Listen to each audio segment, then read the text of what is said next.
on sait qui c'est qui les crée, ces richesses, qu'on soit dans le public ou dans le privé, on le sait. Je veux dire, à la Poste, nous, on voit les tarifs augmenter, on voit ce qu'on ramène en productivité, on voit ce qu'on ramène en termes de gains pour l'entreprise chaque année, qui se gave de profits, qui se gave de dividendes, et on voit que les salaires bloquent. Quand vous prenez Total, c'est pour ça que, écoutez, s'il n'y a pas une mobilisation sociale dans une entreprise comme Total, qui se fait 19 milliards en 6 mois, qui reverse 2 milliards, plus de 2 milliards d'avance à ses actionnaires, bon, bah, ça ne peut rien comprendre. Ils font quoi? Je veux dire, l'augmentation des salaires. Le reste, ils en font quoi?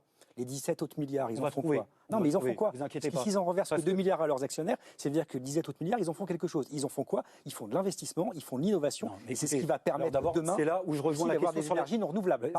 C'est là où moi je rejoins la question sur la démocratie.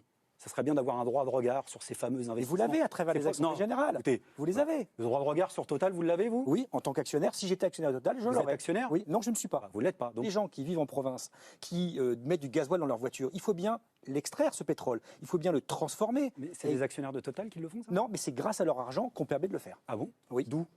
Si. À quel moment? Qui finance? Mais excusez-moi, là aussi, c'est une petite musique qui est fausse. Et je veux dire, même du point de vue capitalistique, et les plus libéraux le savent, et vous le savez comme moi, c'est que le monde des actionnaires reproduit exactement la même chose que le monde de l'entreprise, c'est-à-dire que c'est les plus gros qui bouffent les plus petits, et que la valeur ajoutée, elle est captée, même dans le milieu des actionnaires, par une infime minorité, dont on retrouve la défense des intérêts dans des conseils d'administration sur lesquels la société n'a aucun droit de regard, y compris en termes de transition énergétique. C'est un sacré problème, pardon de le dire.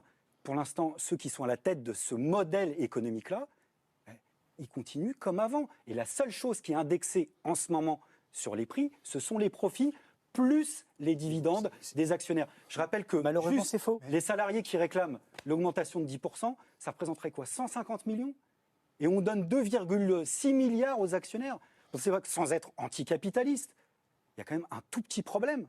Un tout petit problème légitime. Monsieur Pouyanné, il va chercher du pétrole parce qu'il y a des gens qui réclament du pétrole. Cette espèce de présentation qui consiste à dire que c'est le PDG de Total qui va chercher le pétrole et que les travailleurs du pétrole en France exploitent les autres. Je veux dire, il y a quand même...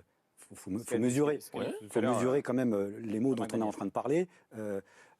Quand aujourd'hui, il y a 100 000 salariés, 100 000 salariés à peu près. Juste une remarque, les salariés de Total sont aussi actionnaires de Total. Oui, 8% du capital de Total. Mais j'ai l'impression que tout va toujours bien dans le meilleur. Non, mais bien sûr. Et puis c'est même plus que ça. C'est toujours bien. Et d'ailleurs, comme dit un ami ex-syndicaliste de Continental, Xavier Mathieu, propose que puisque la direction Total ne dit que la vérité, eh bien les salariés de Total restent en grève tant qu'ils ne gagneront pas 5 000 €. Parce qu'on en est loin. On en est très très loin. Et on s'étonne de ne pas voir les blocages des raffineries avec des Porsche, Cayenne et compagnie. Il faut arrêter au bout d'un moment. Moi, je propose une chose simple, c'est que les 2,6 milliards d'argent accordés aux actionnaires, on le donne aux 100 000 salariés du monde entier. J'ai fait le calcul, ça fait plus de 1 500 € d'augmentation par mois. Juste pour donner par salarié Total dans le monde. Ça donne une petite idée. Ça donne une petite idée du décalage dans lequel et qui saute aux yeux. C'est-à-dire, on parlait du côté des discours politiques qui s'accumulent depuis des années et qui viennent nous faire, en plus de tout, c'est là où je vous dis, je reparle d'insulte à l'intelligence humaine. Vous dites, mais écoutez, de toute façon, ne vous occupez pas de ça. D'abord, l'économie, c'est très compliqué, et votre sort est entre les mains des entreprises, parce que c'est les entreprises qui créent les emplois. Grand mythe extraordinaire. Les entreprises, et notamment les plus grandes entreprises, ne créent aucun emploi. Elles achètent des emplois. Et c'est toute la différence. C'est-à-dire que c'est nous tous, 85% de la population, avec notre force de travail, manuelle ou intellectuelle, qui nous vendons sur le marché, ceux qui font l'émission, tous autant compris, tous ceux qui nous regardent, nous vendons notre force de travail dans l'espoir d'être embauchés. C'est notre activité qui crée les richesses et personne d'autre. Puisqu'on parle des chiffres, en l'occurrence, d'après l'OCDE, je vous parlais de productivité, 1 heure en moyenne de travail, aujourd'hui, crée 70 € de richesse. En moyenne, on n'en touche que 18. C'est parti où la différence? Vous parliez de Marx? Bah, ça s'appelle la plus-value. La grande découverte de Karl Marx, en l'occurrence, c'est ça, c'est de nous expliquer que entre la valeur ajoutée que nous donnons aux biens, aux choses, aux prestations, aux services sur lesquels nous travaillons et notre salaire, il y a un différentiel considérable. C'est-à-dire que tous autant qu'on est, entre le moment où on embauche, notre prise de service et notre fin de service, on valorise quelque chose. Soit on fabrique quelque chose avec des outils et des matières qu'on nous a mis entre les mains, soit on les complète, soit on les performe, soit on est sur une mission, on les a valorisés.